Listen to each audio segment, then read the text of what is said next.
This podcast is part of E2C Network, where we share the whole Auburn experience.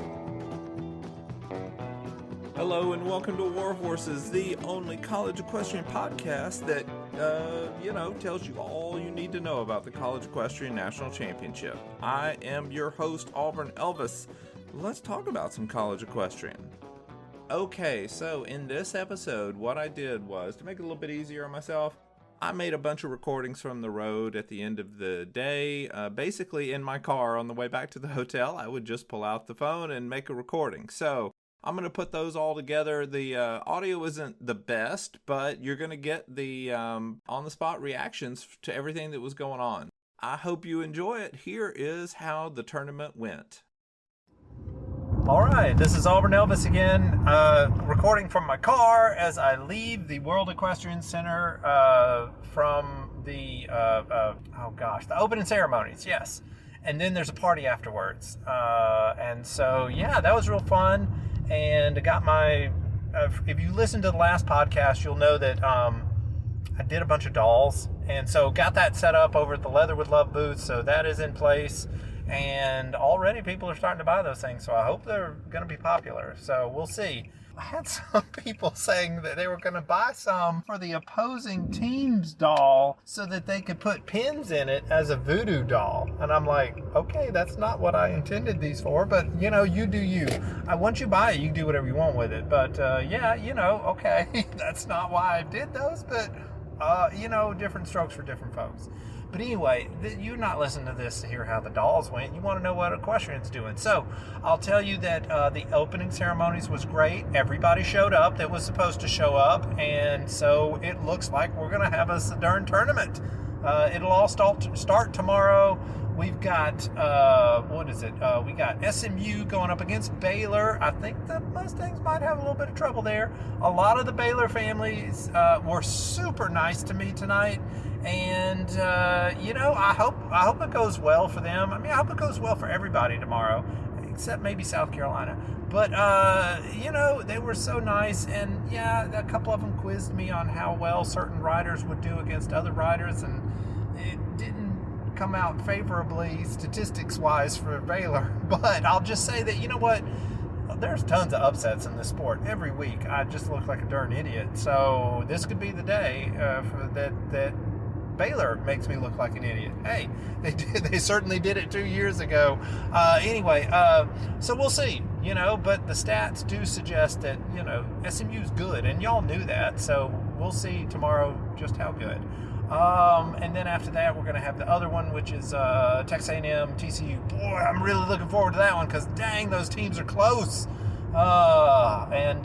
Somebody told me that the lineups have already been set, so I got to see if maybe I can message some players' parents or something like that and see if they'll clue me in on that. But anyway, because I'd love to go ahead and get that work out of the way and then I could just enjoy stuff. But anyway, and then in the afternoon we got Auburn and South Carolina, and then we also got Oklahoma State and Georgia. Oklahoma State should win that one, but Georgia's good and we'll see how they match up. I mean, again, if Georgia can get a couple of key upsets, then that whole meet is in play suddenly. So, yeah. And as far as South Carolina, Auburn, well, that one really is Auburn's to win or lose. And if they ride up to their potential, then they'll do it. And Greg Williams has been talking about how the last couple of years they have showed up really flat. And this year they're trying to be completely on when they're, on and completely off when they're off and not blend or mix the two things. So we'll see how that goes. But yeah, if Auburn were to lose early this year, man, they would need to have to do some self-examination. But we'll see how it all goes. It was fun. The big party was nice. The weather turned out beautiful. Got to see some folks and talk to some folks that some longtime friends. And again, another thanks to John, or Sunshine as he goes by, at the Leather with Love booth, because he's doing a great job of selling those dolls. And that's, wow, I tell you, I'm not that great at the selling and the money part.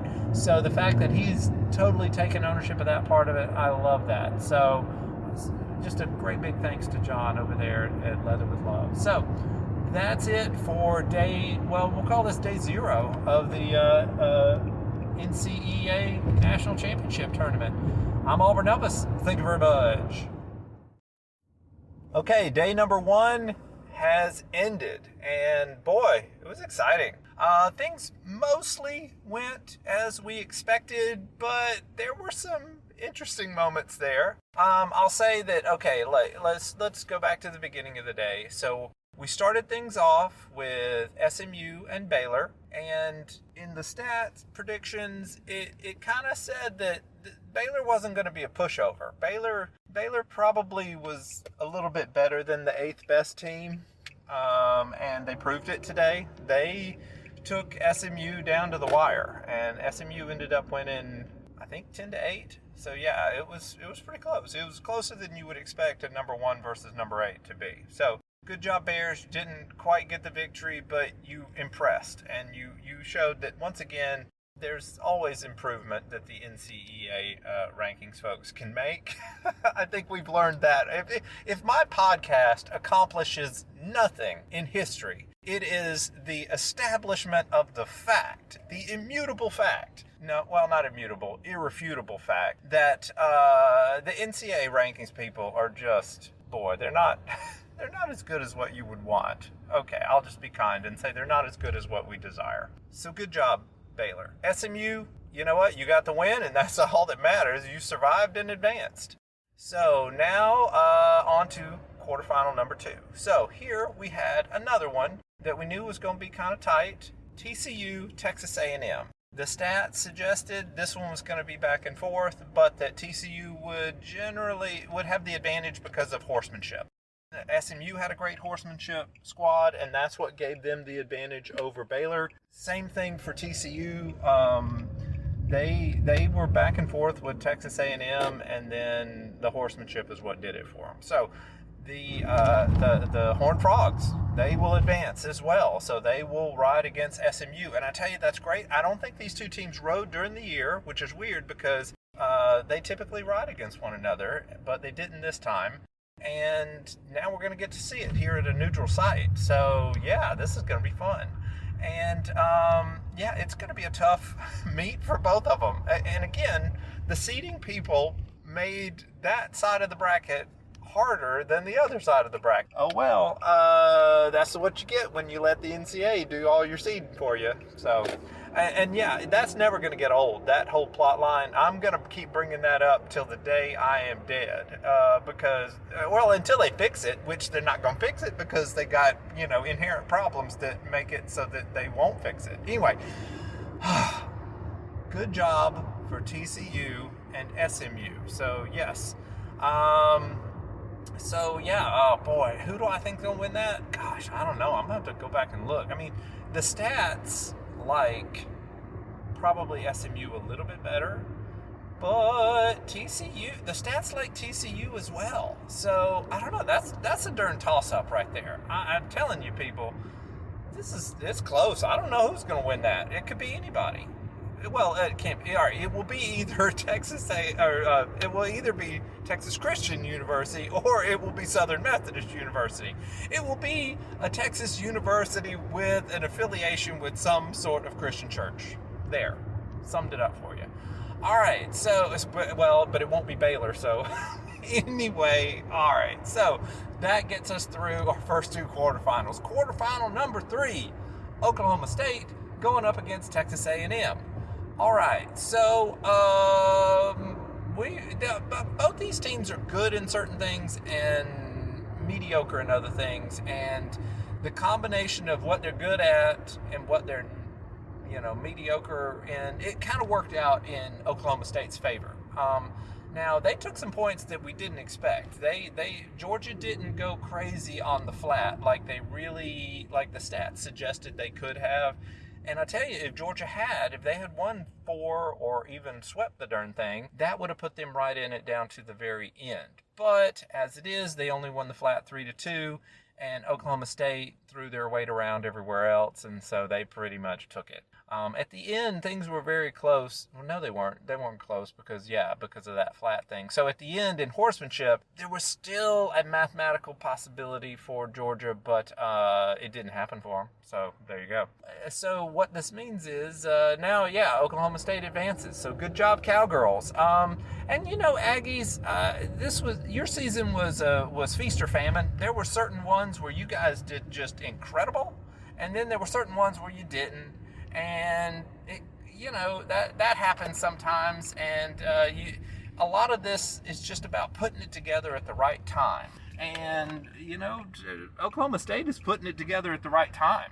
The stats do not like Oklahoma State as much as, say, TCU, but we saw at the Big 12 tournament that stats didn't matter because Oklahoma State won that thing. Now, it was at their place, but it wasn't on their horses. So Oklahoma State is getting it done when it matters. On to our final quarterfinal. This is quarterfinal number 4 between the Auburn Tigers and the South Carolina Gamecocks. Now, South Carolina was seeded 7th and Auburn was seeded 2nd. But, the stats suggested that South Carolina really wasn't the 7th best team. They were the 8th best team.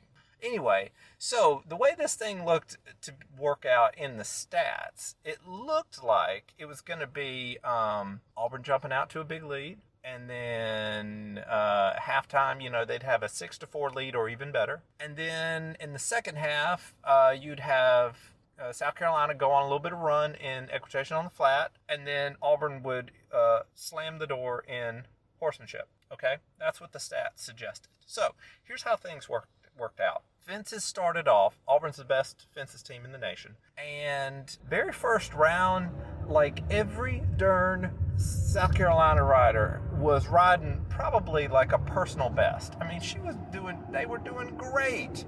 And then the Auburn riders were not riding personal best. I mean, they were throwing out scores much lower than what you would expect for some of these girls. Now, one knocked a darn pole off the gate, and she got a re-ride because the horse was like dancing around before the pattern even started. The horse went to take a hard turn, even though the horse was not given the instructions to take a hard turn. So Greg and them called for a re-ride. The judges said, yeah, let's get that horse out of here. That horse doesn't look right. So they get a new horse in there for Sophie Steckbeck. And Sophie turns in a low score, probably one of the lowest darn fences scores Sophie Steckbeck has had all season. And everybody's like, oh my goodness, this is not what the stats predicted. Actually, I'm probably the only one who was saying that, but you get it. Okay, so then that happened. So then we go into the next round, the points round. And everybody who's an Auburn fan who's listening, you need to thank whatever deity you pray to that Ava Stearns chose Auburn, because that girl is a darn machine. She came out there, settled everything down, turned in some massive score, won her point, and from then on, everything fell Auburn's way. It turned out, even those scores from the Auburn riders that weren't too good, well, it turned out that the Carolina scores on those same horses weren't very good either. So it's probably not great horses. So, whichever schools donated or brought those horses, hey, you need to have a talking to your horses. Anyway, so that event, fences went 4-1. So right out of the gate, we had the lead that we were kind of expecting for Auburn. It did not come in the way we expected it, but, points is points, and that's all that matters. So that right there happened. Let's see, reining was slowed down because of all the darn re-rides and all that junk that goes on with the Western. Man, I tell you, that is going to be the story of the darn tournament pretty much every year until the NCEA figures out what's going on and fixes it, because this is getting kind of crappy, okay? I've been to enough of these, and I ain't been to a lot, but I've been to enough of these to know that the darn delays for the Western judging are the worst part of this tournament. And I am including the team that I cover getting bounced in the first round the previous 2 years, okay? It's worse than that. it's worse because it's worse for everybody. Nobody likes it. It got to the point to where during horsemanship, when horsemanship starts like an hour late because of all this junk that you're having to deal with from raining, and then you get more delays in horsemanship. And so it got to the point where when a ride would go under review, the entire crowd would groan audibly, loudly. Okay, that's what that word means to you Alabama fans. Okay, it means loudly. You could hear it, and it didn't matter what team you were pulling for. Okay, and I'll just tell you that whenever something goes under review, it's usually bad for that rider, because they never review your ride so that they can figure out a way to give you more points. Okay, they're reviewing it to see if they can take away points from you. Okay, that's what it is. Well, so everybody is like, good grief, what is going on? And you know, and some of it is just the way the darn ring is laid out, so that they got 2 judges on one side and 3 on the other, and the only way for them to have a conference is for them to get up and walk around at a speed of a geriatric mall walker to get around the darn ring, so that they can have a little powwow for about 20 minutes underneath the cameraman. And you're just like, good grief. If any other sport did this, the NCEA would clamp down on this and say, look, we can't sell this as a televised product with reviews this long. Okay, I mean, hey, you people who complain about not seeing enough equestrian on TV, you know what? You got to fix the reviews before you get this product on TV, because ain't nobody going to want to have a darn programming window that runs anywhere from 3 hours to 7 hours, okay? No, you can't have that. You got to rein that stuff in. Pun intended. Okay, so where was I? Oh, goodness. So, yeah, raining took its darn sweet time to get going, and by then, flat was halfway done. So we didn't even get a true halftime because raining took so darn long. Okay, so let's see what happened in the flat. Okay, flat. That's South Carolina's best event, for those of y'all who don't know. So what that means is this is their chance. Okay, if they're gonna put a wrench in Auburn's plans, they're gonna have to do it right here on the flat. Well, they did well, but as well as they did, Auburn did just as well, and so it ended up being 3-2 in favor of Auburn, and so that gave Auburn, let's see, I don't know, a bunch of points at half, 7-3, and then raining finally had its darn points round, and that one went 3-2 for Auburn as well. So what you got now is you've got a situation where Auburn has 10 points and Carolina has 5 points. So any point for Auburn or a no-point tie in the final event, horsemanship, is going to equal a victory for Auburn. All right?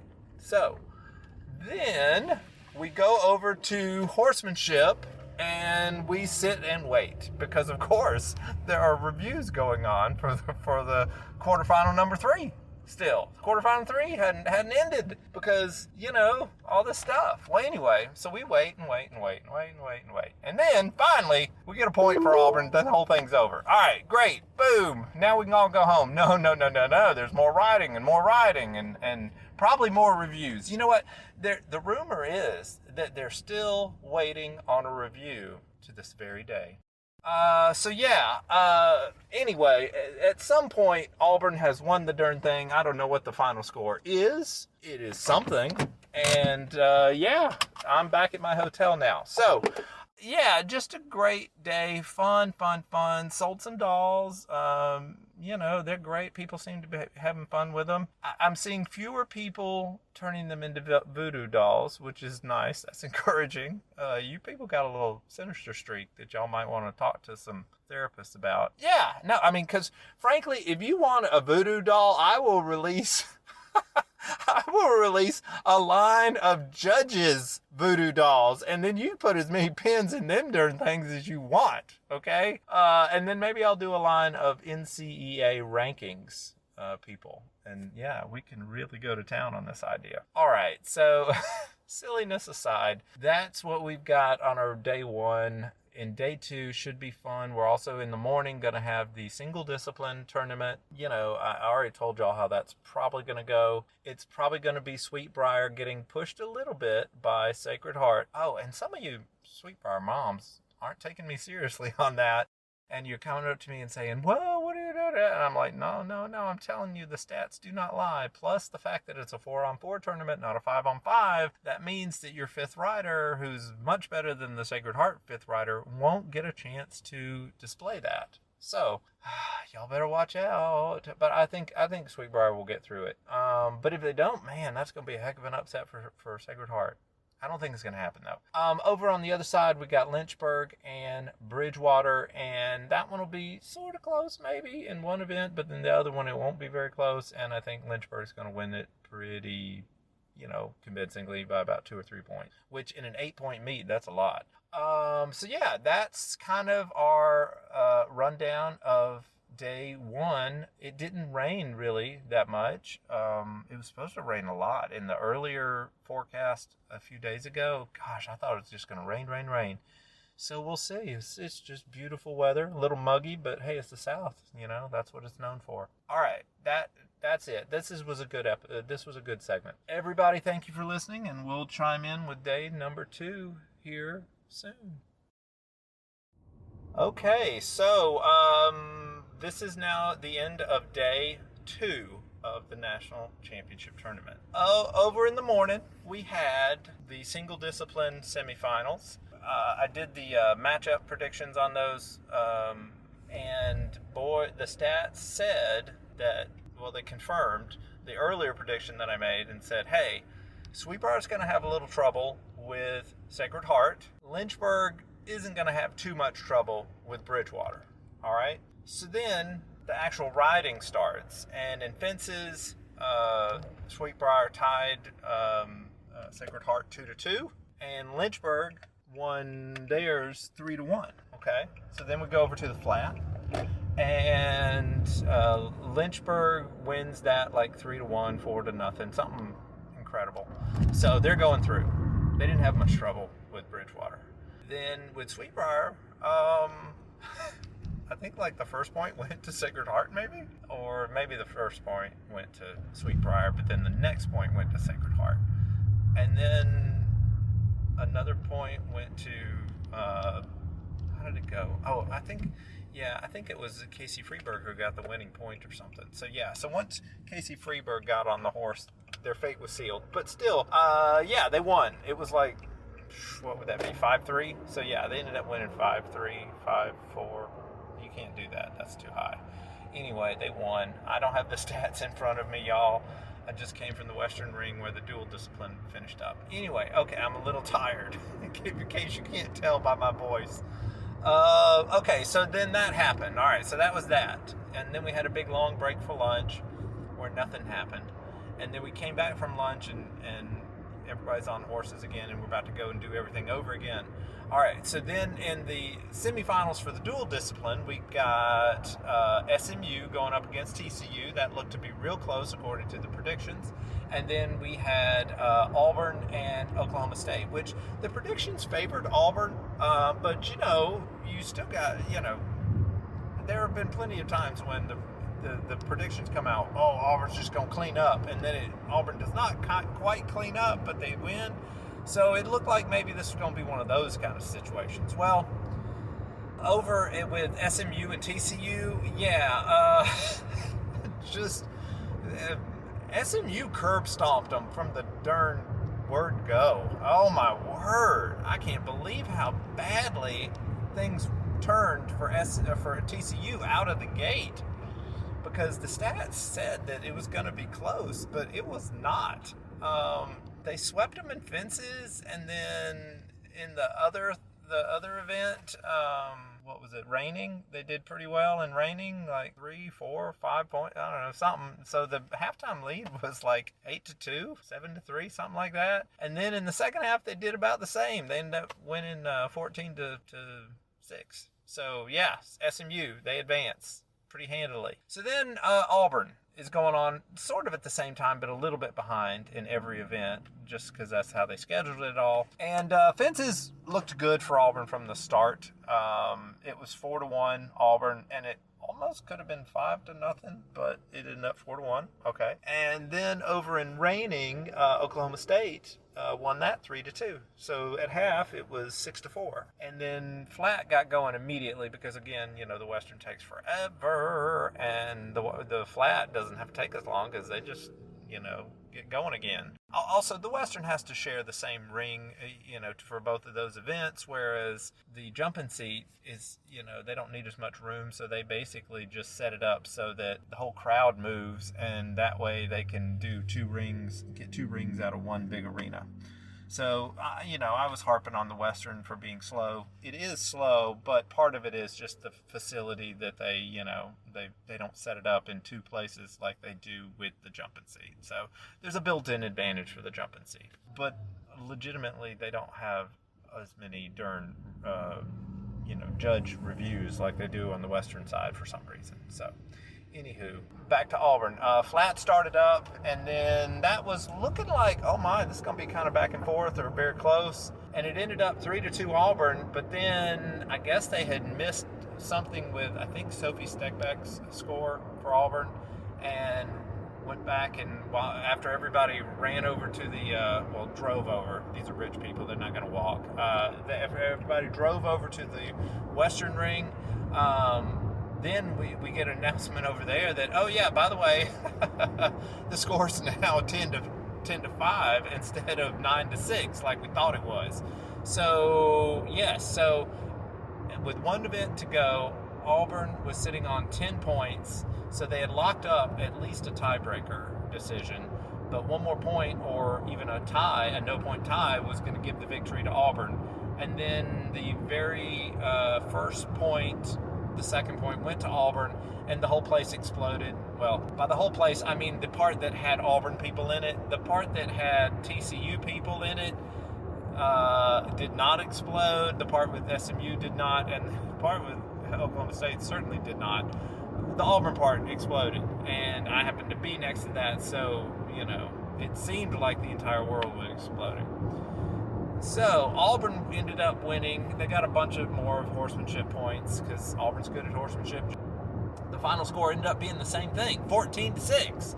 So, both number 1 and number 2 have advanced through the tournament, and they both won their semifinals pretty handily. And yeah, so that sets up just a big old knockdown, drag-out final tomorrow. And of course, these teams have already ridden.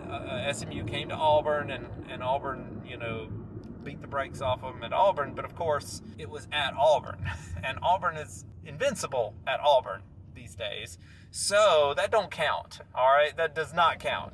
But no, it ain't going to be like that necessarily, because this is a neutral site. These are not going to be Auburn's horses. They're not going to be SMU's horses either, but still, it's going to be some different horses. I mean, it could be, Sweetbriar and Lynchburg horses, or for all we know. I don't know. Anyway, so everything's up in the air. Now, I will say that the stats like Auburn, okay? Because Auburn, when they're on, they are on. And when they're not, they might be on, they might be off.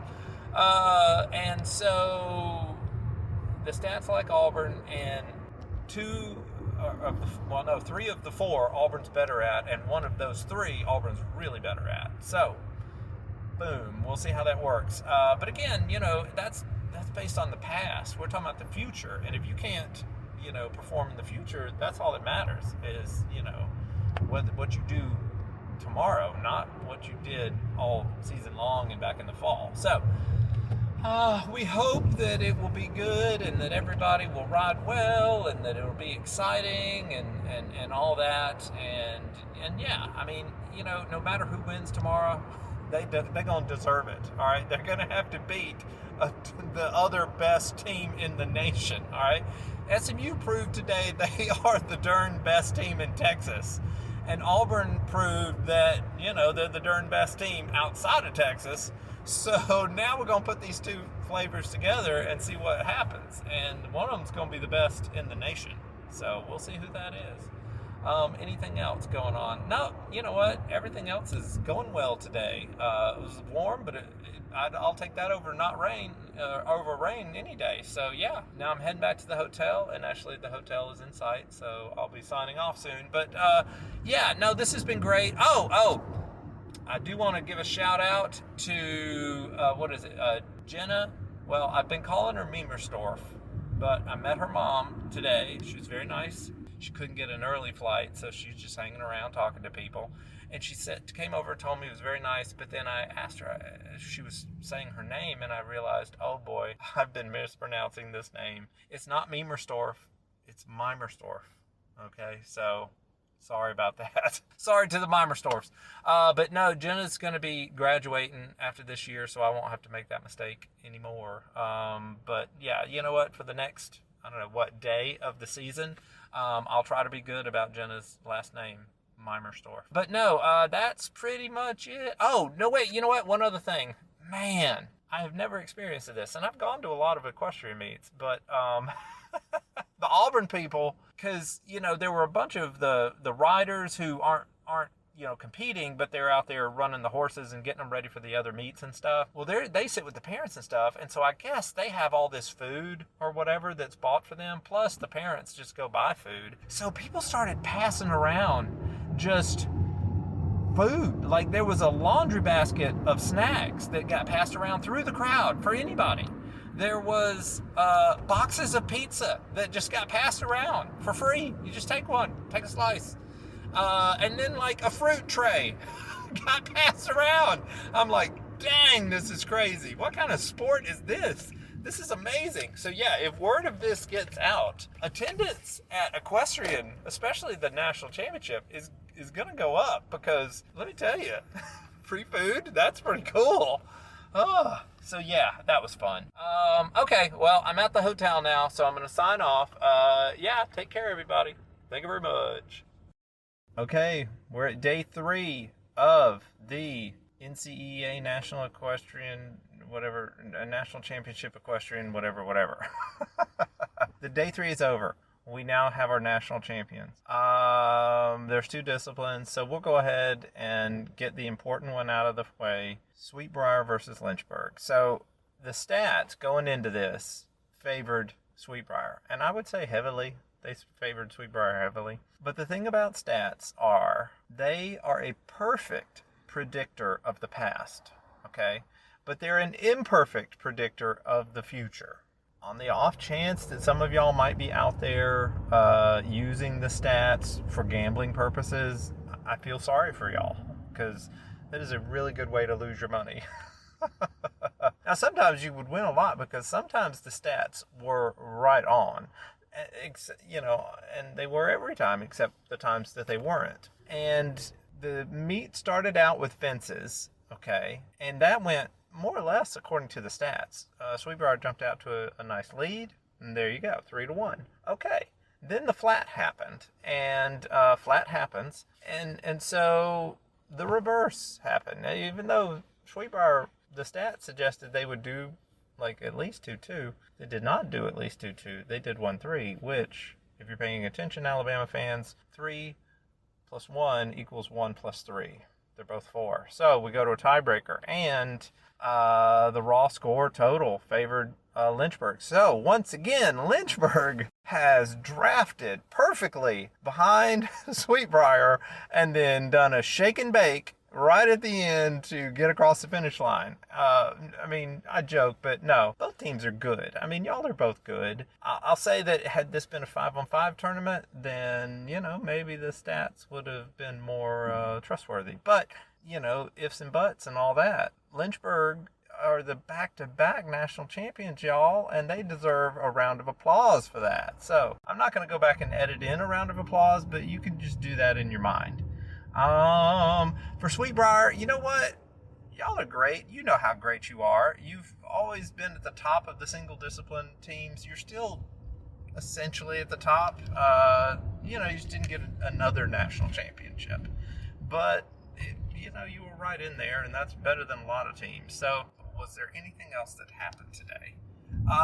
Yeah, you know what? Okay, let's talk about the dual discipline tournament. Okay, so, yeah, boy, alright, so the stats. Let's talk about the stats again.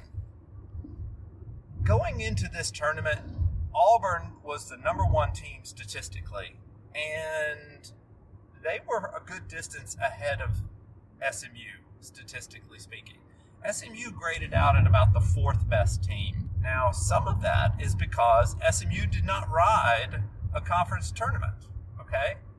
So, the teams that did got an extra 2 meets to show off their stuff and to, not pad their stats, but it improved their stats. The good riders did well against other riders, and, it showed. So going in, SMU, the stats didn't like SMU as much as, we can look back now and say they should have. Now, I will say that the stats were, for the most part, trustworthy.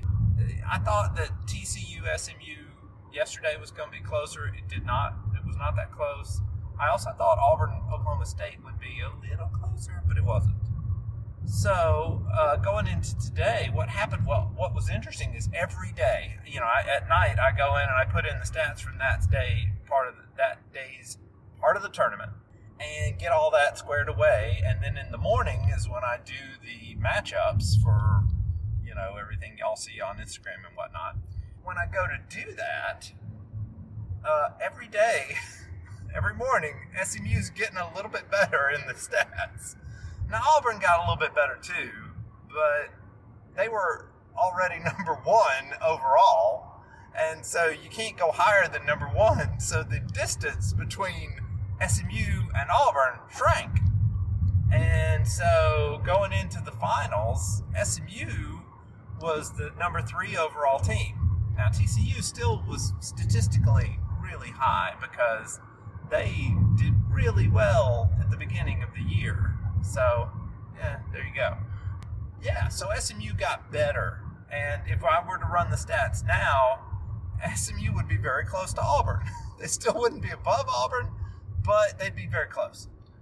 And all that is to say that the stats show us, okay, here's the point of the stats. It ain't for gambling. Gosh, I hope y'all ain't gambling on these things. The point of the stats is so that you know where are they right now going into this meet. And then that tells you, this girl over here, she got her point when the stats said she probably wasn't going to get her point. Okay, so when that happens, y'all, that you need to appreciate that and kind of appreciate the stats, because the stats better informed you to know, we didn't expect her to win, but she did. That's amazing. So that's the true value of the stats, and let me tell you, you ain't going to get that from nobody else, because the only other people collecting stats are the SIDs at the various schools, and they're never going to come out and tell you, this starter here, she only wins 30% of the time. She probably ain't going to win. No, they're never going to tell you that. But I will tell you that because let's say that girl does win, okay? Boom, now you have her story is more complete. You've realized, she only wins a third of her time, but today, when it mattered most, she got the W. She got that point. And, for example, just to throw a name out, there's Mary Grace Seegers over at Auburn, okay? Now, when the season started, she was a starter or trying to get into the starting, and she was bouncing around in and out of the start, and she didn't have really great statistics.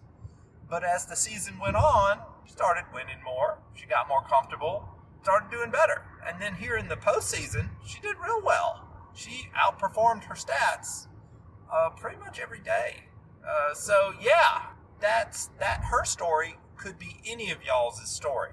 You riders who listening, which I know y'all make up about, you and your parents make up, let's face it, you make up 90% of my listening audience. The other 10 are Auburn fans who accidentally listen to this because, they're listening to the E2C podcast and they've got it on Spotify and they're going to work and I just come on.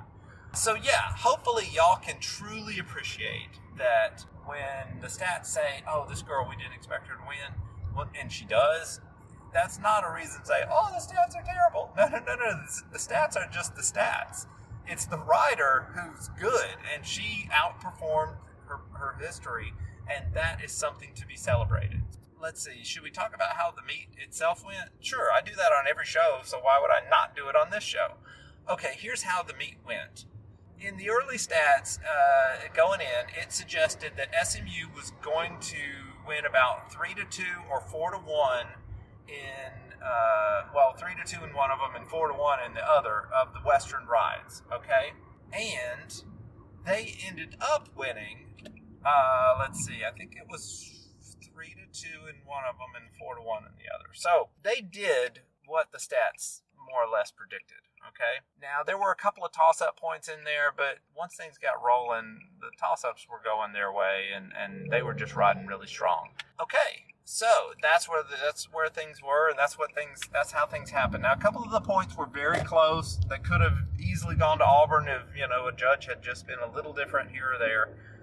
But sometimes that's the way it is, and frankly, on the highest stage like this, you want it to be close. You don't want it to be a blowout. So, 2 points swinging to Auburn's way from SMU would have changed the national championship.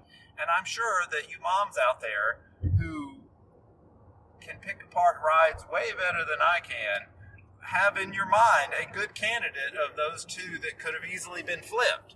Now, again, you riders of SMU, you moms of SMU riders, you probably have a list of even more points that Auburn won that you feel like could have been flipped. So it all averages out, and I'm not trying to say we shouldn't have had the result we had. So that's basically what we had at halftime. We had 7-3 SMU winning. Now, going into jumpancy, the stats favored Auburn.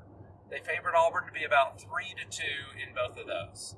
Ended up being 11-8. There was one tie. So even if that tie had gone to Auburn, it would have been 11-9. So yeah, that's where we are. SMU has won 11-8. They defeated Auburn. SMU is the national champions. They deserve it. They were number one the whole darn season, pretty much. And the only loss they had was to Auburn at Auburn. And we've already discussed at length that nobody wins at Auburn except Auburn. Well, this tournament here was not at Auburn. That's why you don't have the tournament in somebody else's backyard, Waco. And, because you're just like, let's do this at a neutral site where everybody's on an equal footing. And, so there you go. We're going to wrap it all up. Here we go. Everybody had a good season or better than a good season this year. I would say even those teams that didn't make it to the tournament had something they could celebrate. So good job, everybody. Really enjoyed meeting the parents, the Mimerstorffs, and I don't know why anyone would ever mispronounce their name. All the Auburn people, man, Rock Ferrigno, what a national treasure. That dude's awesome, man. Oh, I wish I had known him in our younger days. We could have had so much fun together.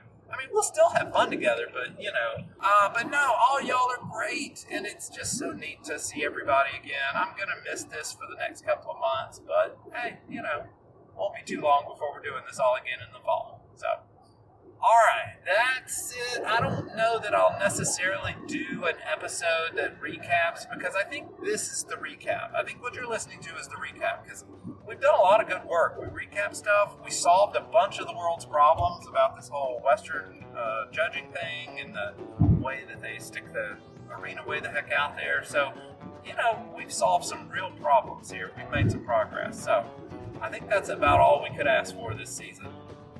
And, so with that, I will sign off. This is Auburn Elvis. This has been the last episode of War Horses for the season. Thank you very much.